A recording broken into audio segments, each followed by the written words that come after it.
Signs following believers. One of the key passages in the Bible regarding believers is Mark chapter 16, verses 17 to 18. And these signs shall follow them that believe. In my name they shall cast out devils. They shall speak with new tongues. They shall take up serpents. And if they drink any deadly thing, it shall not hurt them. They shall lay hands on the sick, and they shall recover. There's been an immense amount of spiritual warfare over this passage because of its significance. Most modern Bible translations have a note casting doubt on the whole passage, which shares something along the lines of, the earliest manuscripts and some other ancient witnesses do not have verses 9 to 20. Such notes as these, casting doubt on Bible passages, largely stem from a man called Nestle-Aland. I've done a video on him if you want to find out more. Dr. Nestle-Aland was one of the most renowned biblical textual critics of the 20th century. Born in Berlin in 1915, he died in Münster, Westphalia in 1994. The most famous modern English versions of the New Testament, the Revised Standard Version, the New American Standard Version, the New International Version and the English Standard Version, are all grounded on and for the most part translated from Dr. Aland's work. These translations utilize the United Bible Society's version of the Greek New Testament, a version over which Dr. Aland was a principal editor. It is known as the Nestle-Aland text.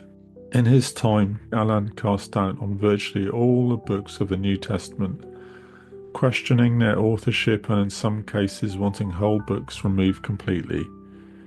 He was in the classic tradition of German higher criticism, which based everything on rationalism rather than true faith in Jesus Christ. One feature of the evangelical church in 20th century Germany was its hatred of Pentecostalism and opposition to the gifts of the Spirit. In fact, in 1909, the leaders of the evangelical church in Germany signed a declaration known as the Berlin Declaration, which basically said that Pentecostalism was from the devil. Not surprisingly then, Aland would not have been happy with the verses which claimed that speaking in tongues was a sign which followed them that believe. Aland's work has been continued by the United Bible Societies, who control all modern Bible translations. There are many false voices in the world claiming to speak for Christ, and this is something that has gone on since New Testament times. How are we to know which voices are genuine? Well, firstly, there is the witness of the Holy Spirit in us, and also the witness of the Bible.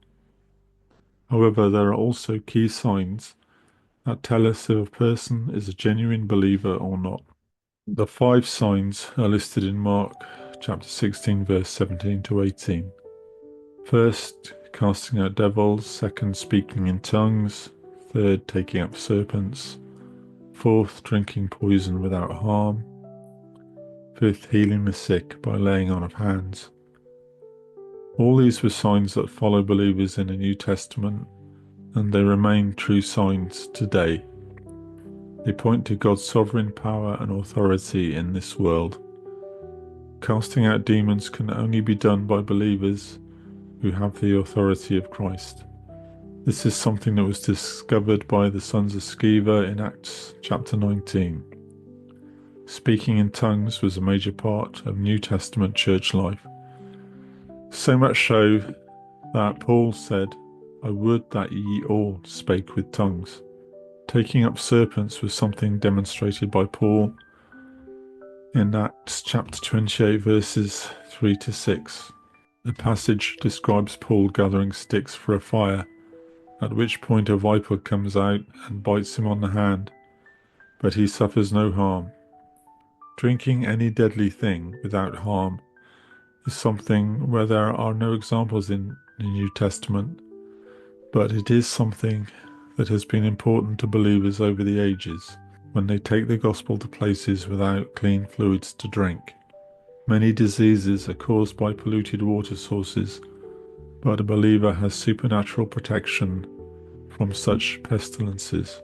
Finally, a mark of true believers is that they will have the gift of healing.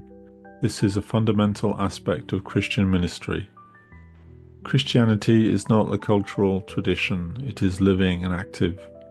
Where these signs are not present, there is something seriously wrong.